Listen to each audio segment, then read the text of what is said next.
slide as well, or if you're just repeating the old ones, right? Just changing some numbers, that's also different. So it makes a difference if you are creating almost one for each of them, right? Yeah, so these are numbers are good. So it's not a lot, but it helps you practice. So use these opportunities to practice, okay? So also recognize the phases. So time periods, that's another one. So here you have the presentation, right? What do you do prior to the presentation? What do you do during the actual presentation? Like some of you said, walk in the room, say hello to audience. And what do you do right after? And what do you do sometime later, like next week or next month? Also, I want you to think about these phases. Okay, I have the presentation tomorrow, right? Or next month. What do you do before, I mean, starting from now to then? And then what do you do during the presentation? What do I do right after the presentation? What do I do sometime later after the presentation? So I'm trying to kind of like organize your thoughts and system. Okay. So if you can think of these two, like the systems perspective, your three things, audience, place, and content, and also this one, it'll increase your success. Really, you're going to make a bigger impact. Okay. So what can we do in prior to the lectures? I mean, prior to presentations. What do you think? Do you do anything prior to presentations? Any experience? Mm. Do your homework about audience, right? Get enough sleep. Don't get stressed out. Okay, enough sleep. Okay, yeah. Get enough sleep. Yeah. Learn about your audience. Well, if possible, you should make it possible. Think about me. If I didn't know they were summer camp students, how can I be successful? Right? It's not if possible. You got to learn who's the audience. Know your slides. Check spelling. Yeah, rehearse. Right? Practice presentation out loud. Yeah. Who needs to know? What do you need to do? Sharing guidelines. So, is printing necessary? Right? Is printing necessary? Sometimes you need to print out and you want to print out. So you want to make sure that you have the printouts, you put them in your bag and bring them to the conference room, right? Print out because it may have your product list, it may have your contact information, right? You want to make sure that you print them out. You want to know where the location is, right? IT. You want to bring props. You may want to bring some of your products that you're selling. You want to bring some of them and let the audience touch it, see it, right?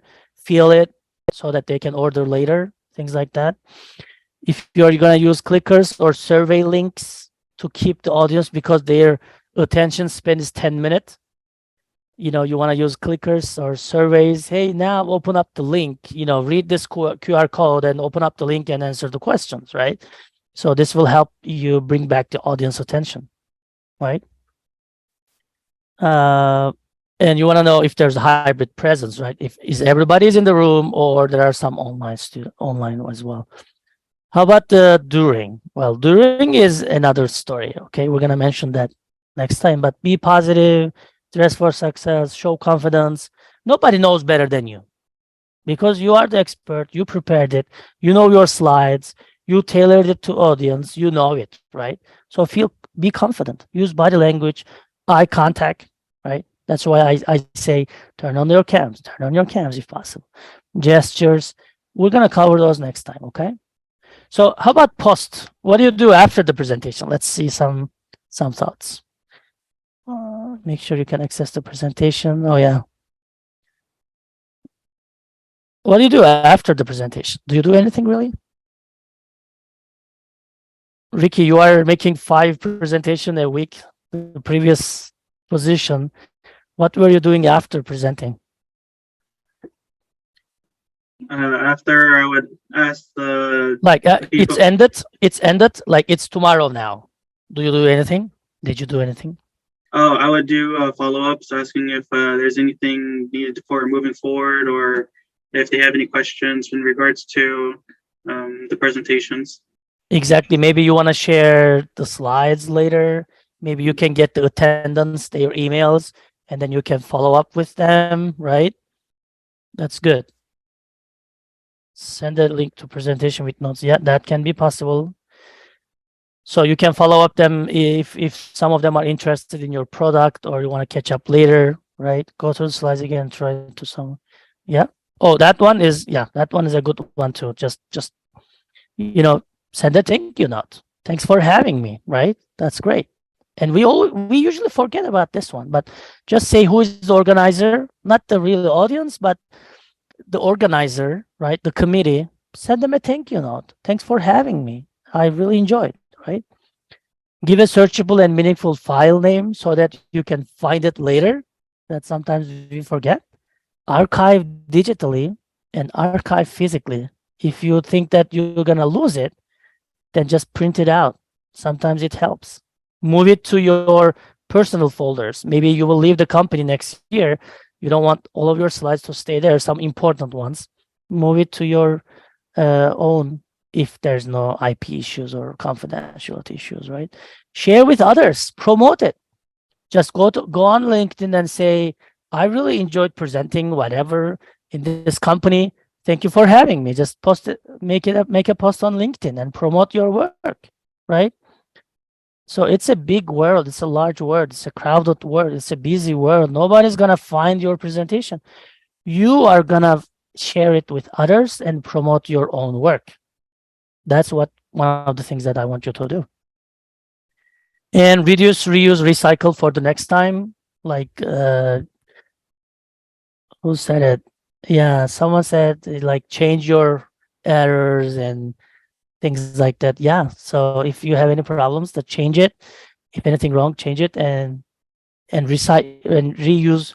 Make it ready for reuse next time because you're gonna forget about the feedback. You're gonna forget about your typos. Okay. So your structure. So here's my recommendation. Okay. So have a title. So this is kind of a system. Okay. So always have a title, have an agenda. In this agenda, after agenda, have an introduction, the content, whatever is the content, have a conclusion. Okay. What is the takeaway? And references, some useful readings and some reports about the topic, and say thank you. Okay. And of course, have a question and answer session. Okay. Because people will have questions. So this is my recommendation. So try to stick with this one no matter what, no matter who's your audience. As long as you will have a PowerPoint, stick with this one no matter what.